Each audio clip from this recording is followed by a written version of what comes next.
नमस्कार। मैं डॉक्टर जितेंद्र पाकड़, सहायक आचार्य दर्शन शास्त्र विभाग, राजकीय महाविद्यालय करौली। प्रिय छात्रों, आज हम पाश्चात्य दर्शन के इतिहास में जो चौथी यूनिट है, उस चौथी यूनिट में आपके जो जॉन लॉक है, उस जॉन लॉक की कुछ सिद्धांतों की हम चर्चा कर चुके हैं। आज हम इसका जो अंतिम जो टॉपिक है, द्रव्य सिद्धांत, प्राथमिक एवं गौण गुण और जॉन लॉक को असंगत अनुभववादी क्यों कहा जाता है, इसकी चर्चा इस ऑनलाइन क्लासेस के माध्यम से करेंगे। निश्चित रूप से आप लोगों को इससे पूर्व की वीडियोज़ में हमने आपको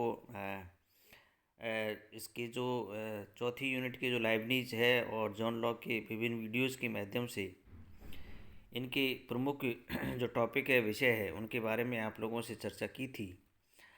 अब हम आज यहाँ देखते हैं कि लॉक का जो द्रव्य सिद्धांत है, उसके प्राथमिक और गौण गुण किस प्रकार से हैं और लॉक को असंगत अनुभववादी क्यों कहा जाता है, इसकी विस्तार से हम चर्चा करते हैं।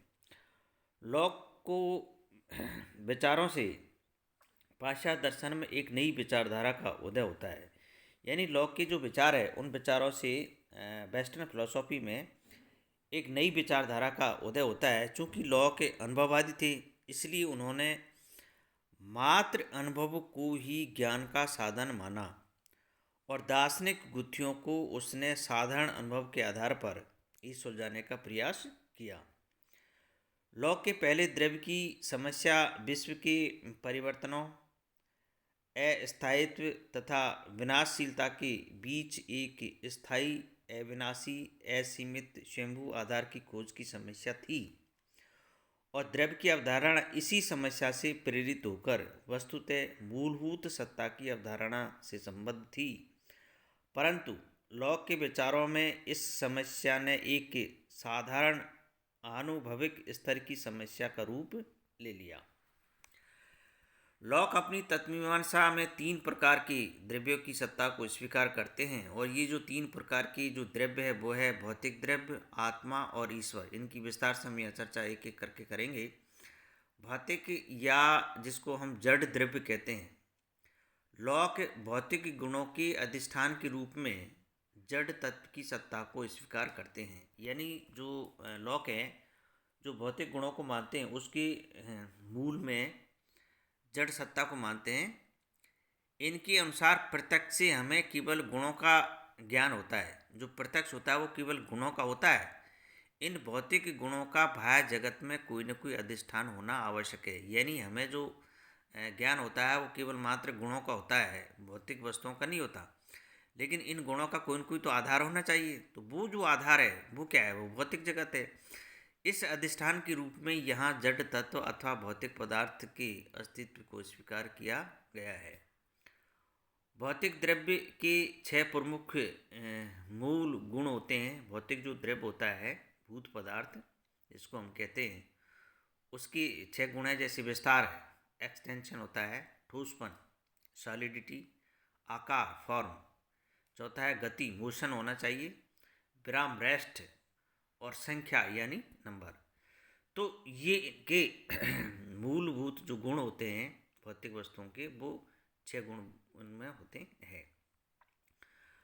लॉक के अनुसार हमें द्रव्य का साक्षात ज्ञान नहीं हो सकता, किंतु लॉक भौतिक द्रव्य में दृढ़ विश्वास करता है। अब लॉक ये भी कहते हैं कि जो द्रव्य है उसका वास्तव में साक्षात ज्ञान तो नहीं होता है, लेकिन फिर भी वो द्रव्य को मानते हैं। वह कहता है कि द्रव्य एक सा है, किंतु मैं नहीं जानता वह क्या है। The same everywhere but I know not what. Locke के अनुसार भौतिक द्रव्य निष्क्रिय है, इनकी संख्या अनेक है।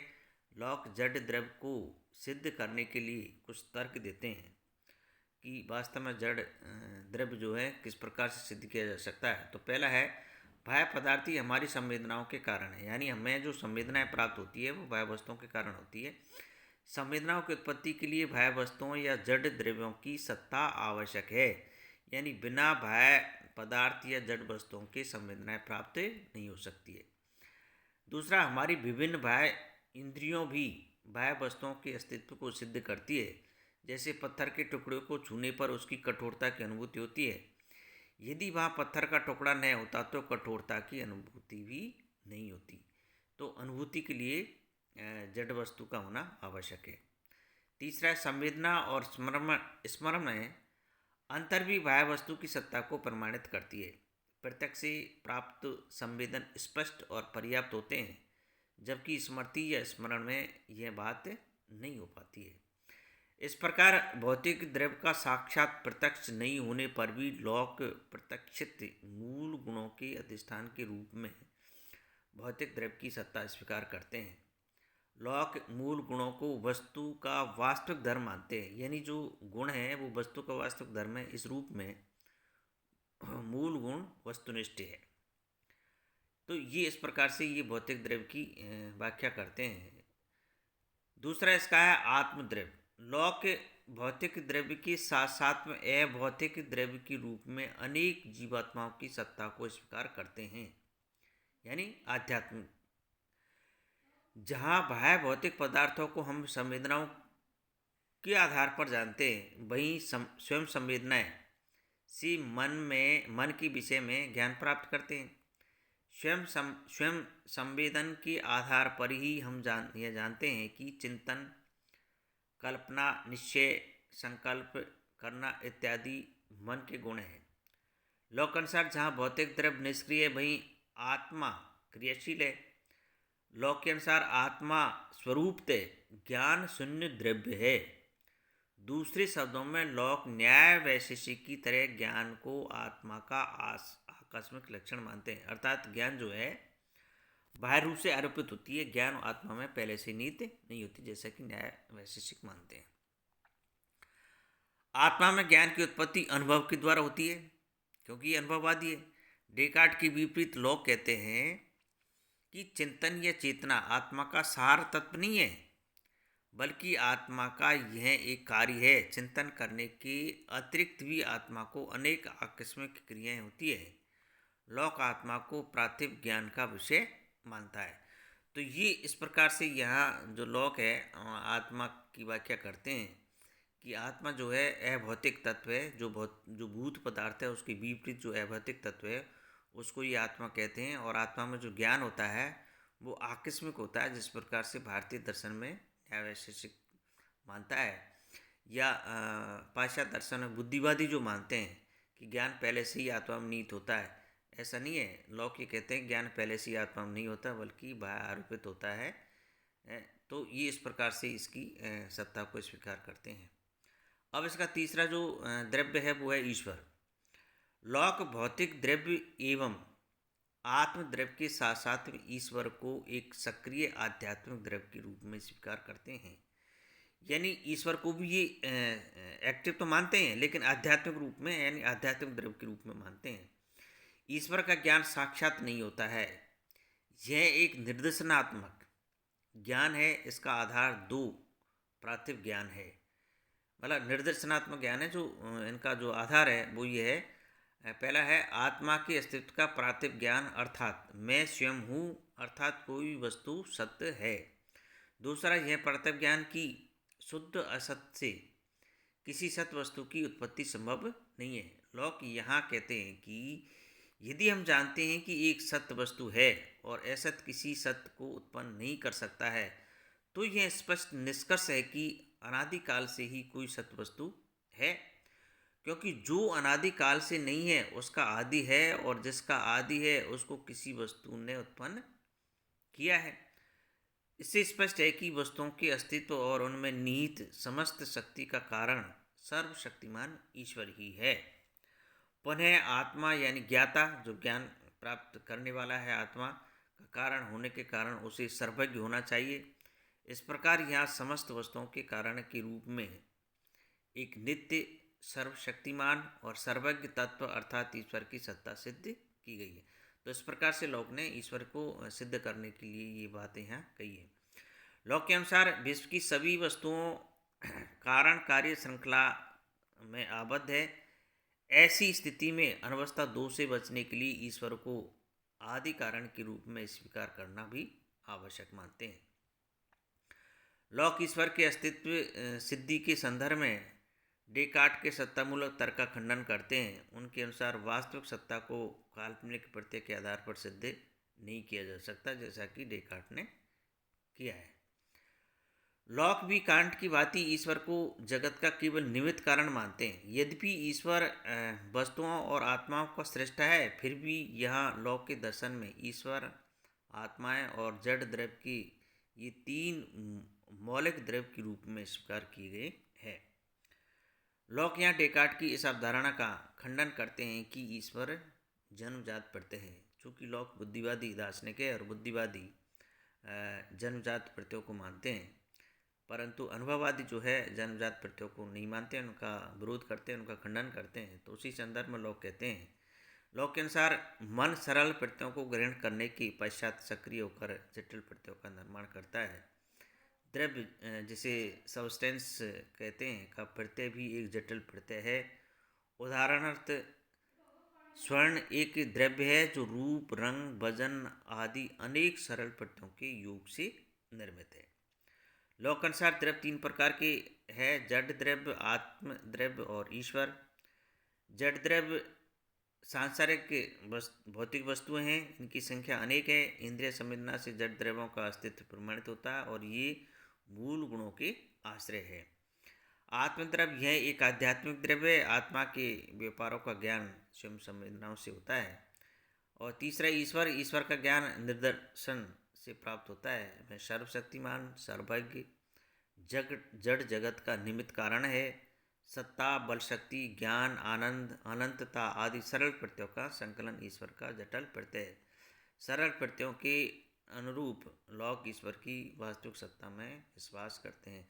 तो ये इस प्रकार से यहाँ पर लॉक ने द्रव्य सिद्धांत के अंतर्गत तीन द्रव्यों की सत्ता को स्वीकार किया है: जड़ द्रव्य, आत्मद्रव्य और ईश्वर, जिसकी व्याख्या यहाँ पर इस प्रकार से की गई है। अब हम देखते हैं इसके गुण, एट्रीब्यूट। लॉक के अनुसार ज्ञान प्रत्ययों के रूप में होता है। इन प्रत्ययों को उत्पन्न करने वाली शक्ति ही गुण कहलाती है और ये गुण दो प्रकार के होते हैं: प्राथमिक गुण और गौण गुण। अब हम ये देखते हैं कि ये जो लॉक जो है ज्ञान को प्रत्ययों के रूप में मानते हैं और प्रत्ययों को उत्पन्न करने की जो शक्ति है वो गुणों में होती है। और ये गुण दो है: प्राइमरी क्वालिटीज़ और सेकेंडरी क्वालिटी, यानी प्राथमिक गुण और गौण गुण। प्राथमिक गुण वे हैं जिनका अस्तित्व हमारे ज्ञान पर निर्भर नहीं है, अपितु ये अनिवार्य रूप से द्रव्य में रहते हैं। यानी प्राथमिक जो गुण हैं वो द्रव्य में निहित होते हैं। ये द्रव्य की यथार्थ या वास्तविक गुण हैं, जैसे विस्तार, घनत्व, आकृति आदि द्रव्य के प्राथमिक गौण गुण हैं। गौण गुण द्रव्य के परिवर्तनशील धर्म हैं। ये प्राथमिक गुणों के कारण में उत्पन्न होते हैं, ये वस्तुनिष्ठ न होकर आत्मगत होते हैं।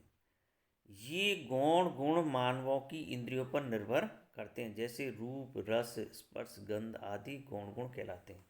तो प्राथमिक के जो गुण होते हैं वो तो वस्तु में निहित होते हैं, और जो गौण गुण होते हैं वो आत्मगत होते हैं, हमारे आत्मा में होते हैं, इंद्रियों पर निर्भर होते हैं, ये परिवर्तनशील होते हैं। प्राथमिक जो गुण है वो परिवर्तनशील नहीं होते हैं, जो वस्तु में निहित होते हैं।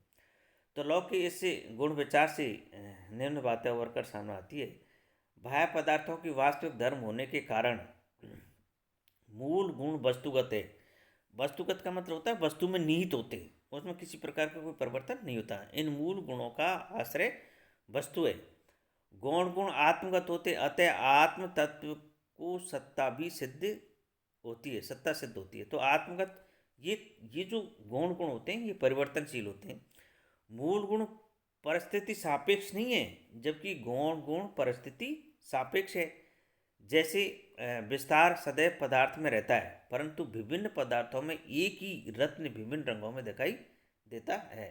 तो इस प्रकार से इनकी जो गौण गुणों और प्राथमिक गुणों की यहाँ चर्चा द्रव्य के संदर्भ में इन्होंने की है।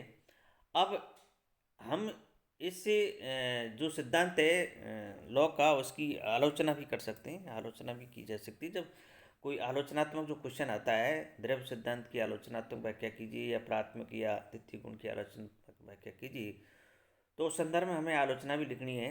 आलोचना के संदर्भ हम देखते हैं कि लॉक असंगत अनुभववादी है। कभी कभी इस प्रकार से क्वेश्चन आता है कि क्या लॉक असंगत अनुभववादी है, स्पष्ट कीजिए। तो उसकी हम विवेचना इसी रूप में करेंगे। तो अनुभववाद में केवल उसी सत्ता को स्वीकारा जाता है जिसका इंद्रिय अनुभव संभव है। किंतु लॉक ने अनुभववाद की सीमा का एक कई स्तरों पर अतिक्रमण किया है। बर्कले के अनुसार यदि जड़ पदार्थ निष्क्रिय है तो उनमें प्रत्यय को उत्पन्न करने की शक्ति नहीं हो सकती। पुनः प्रत्यय मूल गुणों के प्रतिनिधि है, इसे अनुभववाद से सिद्ध नहीं किया जा सकता। और द्रव्य के जटिल प्रत्यय के अनुरूप किसी सत्ता का अनुभव न होने के बावजूद लौक द्रव्य के अस्तित्व का प्रतिपादन बुद्धिवाद के आधार पर करते हैं। वस्तुतः लौक ज्ञान की वैधता की अपेक्षा ज्ञान की उत्पत्ति पर जोर देने के कारण अनुभववाद को एक तरह से बुद्धिवादियों में मिला देते हैं या बुद्धिवाद की ओर प्रेरित हो जाते हैं। लौकिक ज्ञान मीमांसा में स्पष्ट एवं सुसंगति की कमी है। यहाँ तार्किक और मनोवैज्ञानिक भेदों में अंतर नहीं किया गया, ये भी एक कमी है। लॉक के अनुसार मन निष्क्रिय होकर संवेदनाओं को ग्रहण करता है। यह मान्यता मनोवैज्ञानिक मान्यता के विपरीत है। यदि मन निष्क्रिय है तो वह न तो ज्ञान को ग्रहण कर सकता है और न ही जटिल प्रत्ययों का निर्माण कर सकता है, तो ये भी एक कमी है। यदि अनुभव में केवल गुण ही मिलते हैं तो फिर उनके आधार के रूप में द्रव्य को मानने का तर्कसंगत आधार नहीं है। बर्कले के अनुसार मूल गुणों एवं गौण गुणों में कोई भेद नहीं है, दोनों आत्मगति है। ऐसी स्थिति में इनके आधार के रूप में जड़ पदार्थ की सत्ता को मानना संगत नहीं लगता है। ज्ञान को केवल अनुभव पर आधारित मानने पर निश्चित एवं सार्वभौम ज्ञान की व्याख्या नहीं हो सकती है। यदि द्रव्य अज्ञात एवं अज्ञेय है तो फिर दो समस्याएं उत्पन्न होती है। द्रव्य हमारे भीतर विज्ञानों को उत्पन्न करता है, ऐसा कहने का कोई आधार भी नहीं होगा। हमारे विज्ञान और बाह्य वस्तु में संगति है या नहीं, इसका निर्धारण नहीं हो सकता है। इन्हीं आलोचनाओं के संदर्भ में यह कहा जाता है कि लॉक एक असंगत अनुभववादी दार्शनिक है। तो इस प्रकार से इस आलोचना के माध्यम से हम ये कह सकते हैं कि लॉक जो है एक असंगत अनुभववादी है, यानी उसकी अनुभववाद में संगति जो है या एक तारतम्यता जो है देखने को नहीं मिलती है, कुछ कमी होती है। उसी आधार पर लॉक को असंगत अनुभववादी कहा जाता है। तो ये इस प्रकार से मित्रों आज हमने इस लॉक के द्रव्य सिद्धांत, उसके प्राथमिक और गौण गुण और लॉक को क्यों असंगतवादी अनुभववादी कहता है, इसकी विस्तार से विवेचना हमने आज इस वीडियो के अंतर्गत की है। निश्चित रूप से आपको समझ में आया होगा और इसी के साथ में लॉक की जो टॉपिक है वो समाप्त होते हैं। धन्यवाद।